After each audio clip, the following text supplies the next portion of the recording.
Hey everybody, it's Chris. Hope you're all doing well. We are going to tackle our next part of this 1855 project, and that's the lower draft arm seals. A little rundown here of what's going on. Your lower 3-point arms come down in here, and there's 3 holes to select from. The top hole is no draft sensitivity because it's in line with the shaft that goes through. The middle hole is light draft sensitivity, and the bottom hole is most draft sensitivity. So say you're hooked up to a plow and it's pulling against those arms, and if there's enough, it'll pull against this. In the middle hole, it just pulls straight. There's nothing to move because it's lined up with the center of the shaft, so nothing can turn. So you get no draft sensitivity. But say you've got her in the bottom here with the most. This assembly here is going to rock because inside here it's hooked to this arm right here, and then ultimately to that spring right there, and it pulls down against that spring. It's down under there. There's a bolt nut or double nutted up on top. On earlier large frame tractors, that shaft actually met the pan, and there was a rod that came out of the pan with a seal, and that's how it told the draft control up in the hydraulic unit how to respond. Of course, anytime there's a seal or something, there's a potential leak, and they would. So if you got like an 1800, 1850, 1750, and you're getting hydraulic oil into the rear end, that's a good place to start looking. Is the seal that's right here on the pan that connects, or what the rod comes out of to pick up draft sensing. Well, they got smart after a while, and by the 55 series they moved it externally.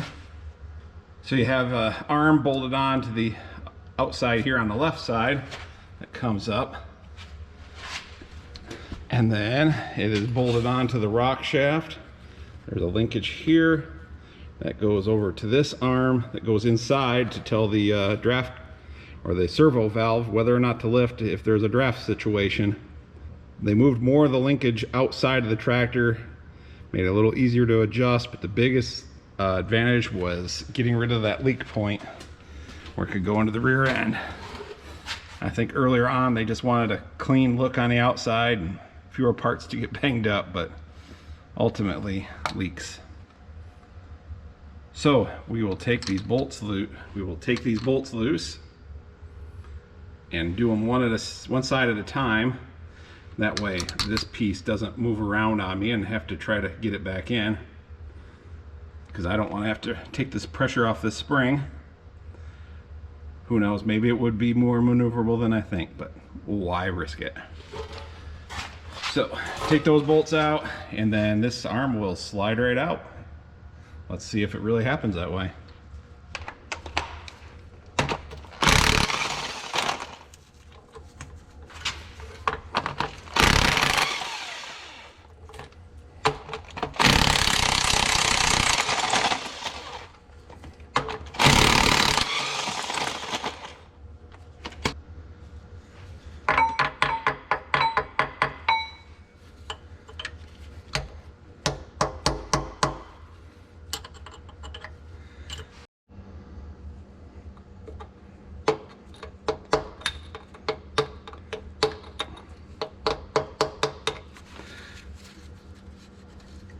This one has been exceptionally tight.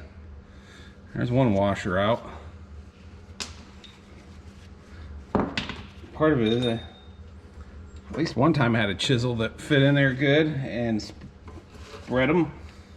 Now it's probably in a tractor toolbox or something. So I made that baby up.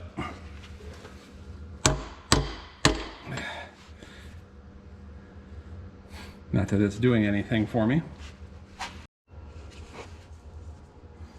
Wow, this has been like the toughest one I've ever dealt with, but made my own chisel since I couldn't find one that was the right size. 5/8 bolt, and just ground a taper to it. There's an old bolt I had laying around to help spread that apart just a little bit. So now it should, look at that, slide right out. As a general rule, the needle bearing comes, well, no, it doesn't come out, but the needles all fall out of it. Should be able to see it from the inside now. There's the needle bearing. It's rated for a lot of weight, but you also got to figure, like there's sludge in it now. And that's better. And if you get any moisture, that settles at the bottom, dirt and stuff, and so I think they get quite a bit of wear. So let's pull that shaft out the rest of the way. Get my light. And see if this one's an exception to the rule. And it doesn't fall apart. Wow.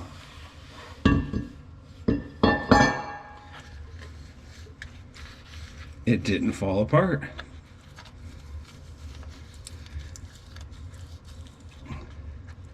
If they do fall apart, chances are they're pretty worn. Guys will pack them with grease and get the needles all back in there and reuse them. But if they're good and worn, the shaft can wiggle in the seal, dirt can get by the seal, oil can get by the seal, and you end up with a mess again. So I find it's just best to replace it and be done with it.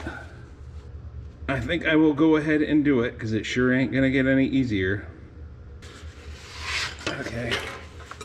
I thought this would get it out, but you know, I can just take this punch and come from the inside.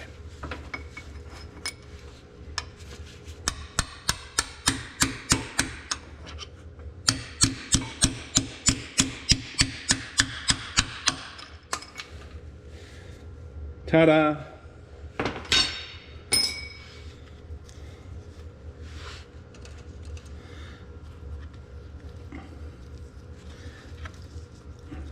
wonder if these were replaced at some point, just because this was their plowing tractor for many years. We got a lot of 3-point work, and there's not a lot of looseness in those needles. Let's see, there's a snap ring, and of course the grooves are up to the top where they're harder to see from where I'm sitting. One without eyes.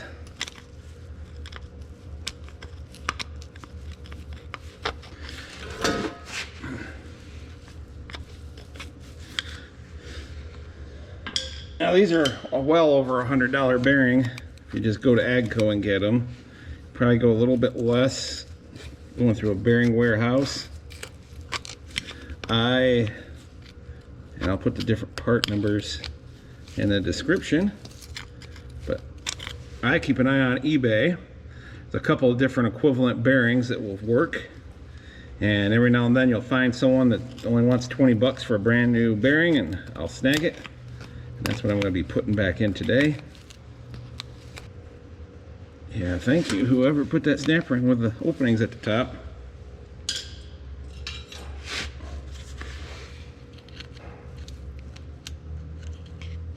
And thank you, Oliver, for not using the kind with an eye in them. It might not have worked in this application, just because of the tolerances.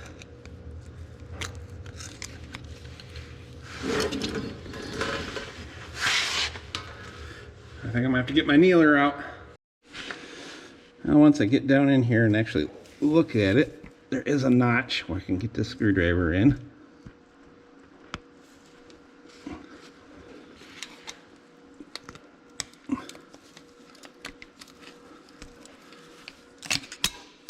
Ping. Come back. And generally these just slide right in. Of course this one won't because I'm putting it on YouTube.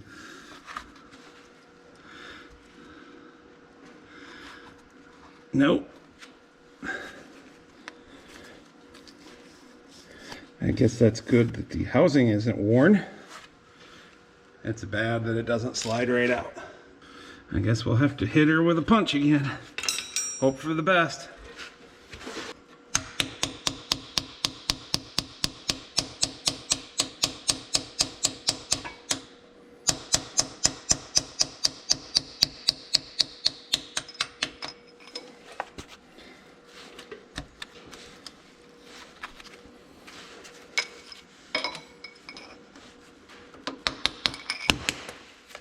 Ting. Of course, now it's dirty because it hit the floor. Yeah, this one really ain't that bad a shape. I think I'll keep it. Just in case. Someday I can't find one or something. I should probably reuse it here, but I've got brand new ones on hand that I didn't spend much money on, so let's just do it right. Got our new bearings. One is a McGill. See if we make that out, which is what the OEM was. This looks just like it. Got the retainer in the middle. And there's the focus, darn you.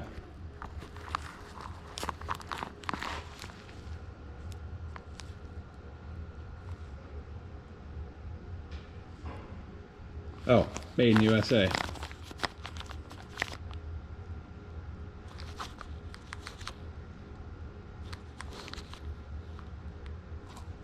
It's a GR.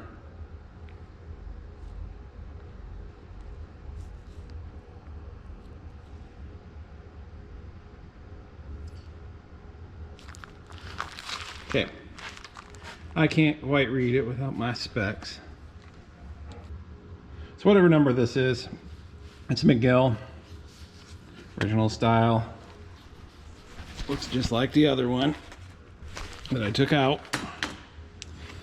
And then I also have, I did some cross-referencing, and I have this Koyo HJ364824. It is, get it out of the bag here. It's the same width as the McGill.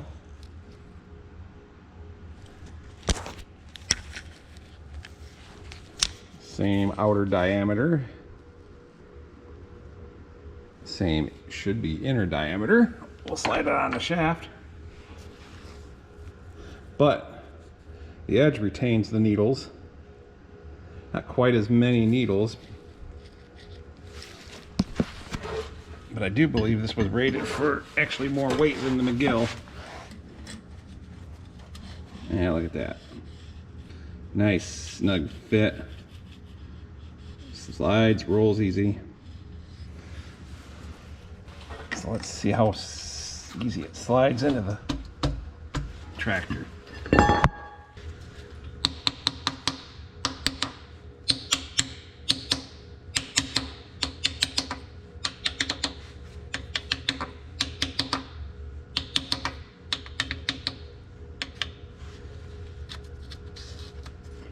There, that's better. Clean up the snap ring. As you can see, it's got the cut down edge there to get a screwdriver under. We're gonna put it facing the front a little more. Then if someday in the future someone is doing this again, it'll be a little easier.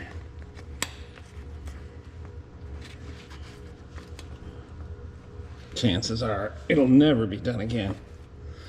Where's my screwdriver?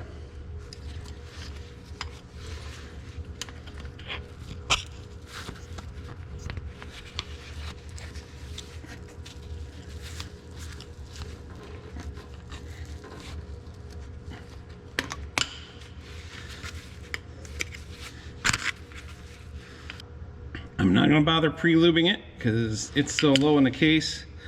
I fill it up, it will be submerged in oil. I even have the right seal driver.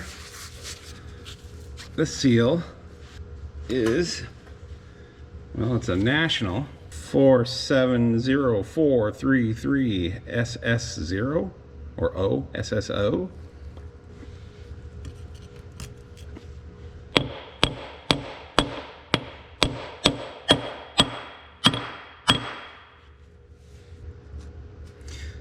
You want to make sure this washer has the chamfer facing outside because there's a curve to the shaft there that it fits in. And from there, it's just a matter of carefully sliding it in.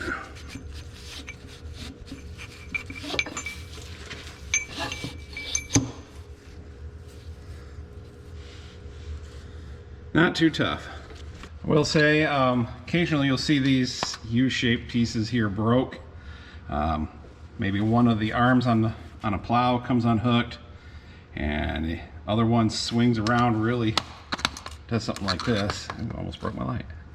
And just puts a real strain on it. Maybe this came out and the pin slid part way out.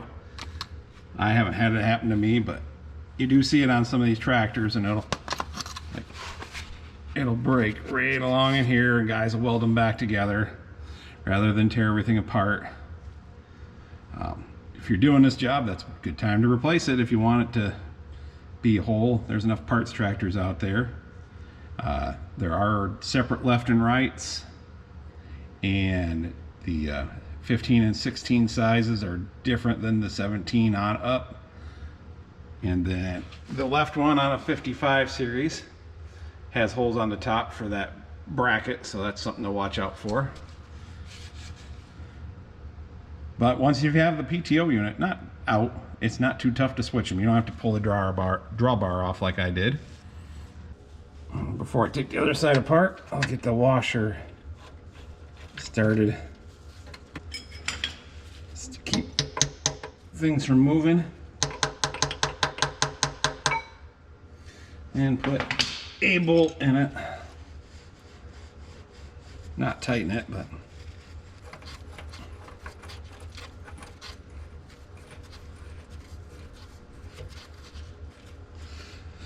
there. Now I can try to get the other side apart.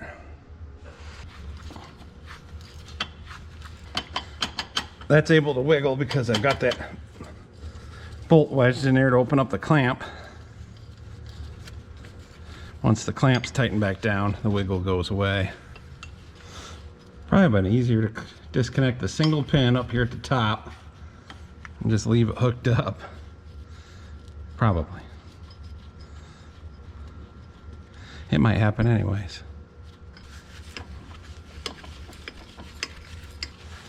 Shorter one in that corner. Well, they had these washers machined to pretty close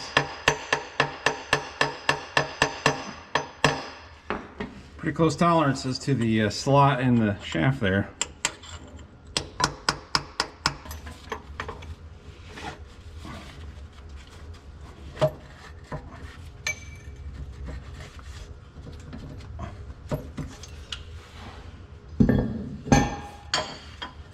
Yeah, that needle bearing didn't fall apart. It seems fairly tight. I bet they were replaced at some point in since its birth.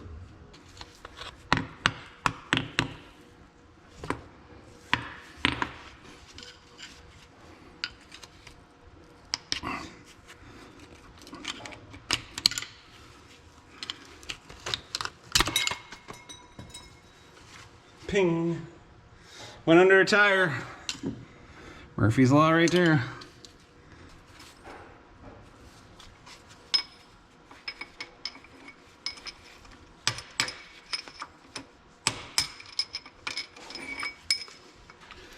Yep. She's gone now.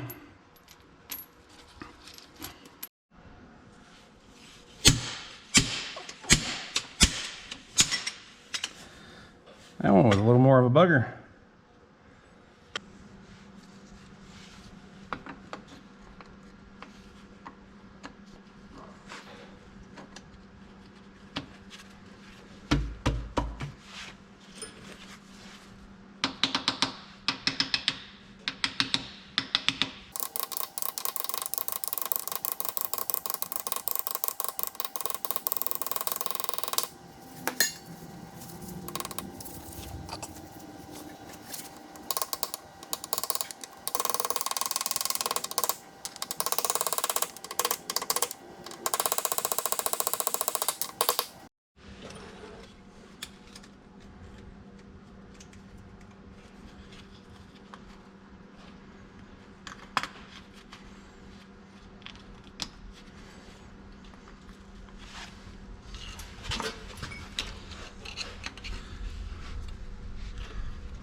There's the AGCO version, or the AGCO part number for that seal. This is for the large framed Olivers. I'm not sure if it's the same seal. I believe it is, with the external 6,000 pound lift 3-point hitch, the category 2-3 hitch. As always, refer to your parts manual before ordering. Any advice you get on YouTube is probably bad.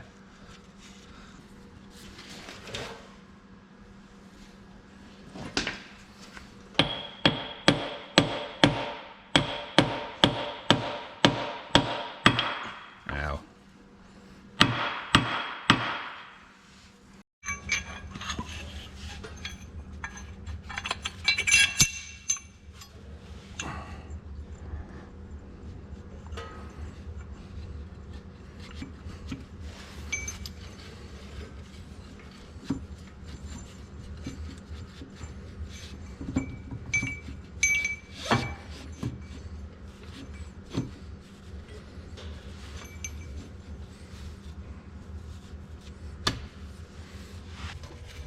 Well, the rollers roll. Let's get the clamp back together, and this one will be done.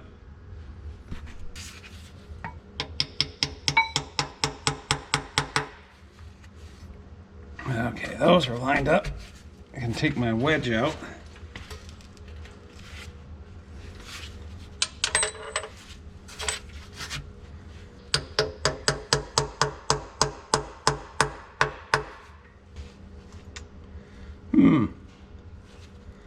That one was cross-threaded or stripped at some point. Probably another sign that it was a part. I guess I'll put a new bolt in there. That's probably the one that kind of fought its way out. Yeah, that one looks fine.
I don't know.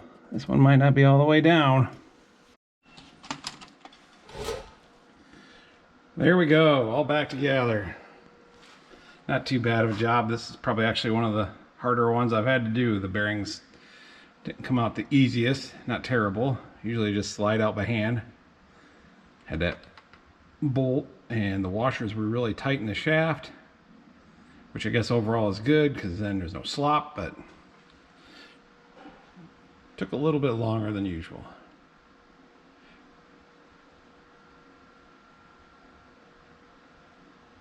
But now you know how to do it, or at least you know how it works. Thanks again for watching. We'll see you in the next one.